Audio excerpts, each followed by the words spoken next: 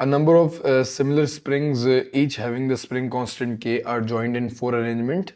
The same load is applied to each. Which arrangement give the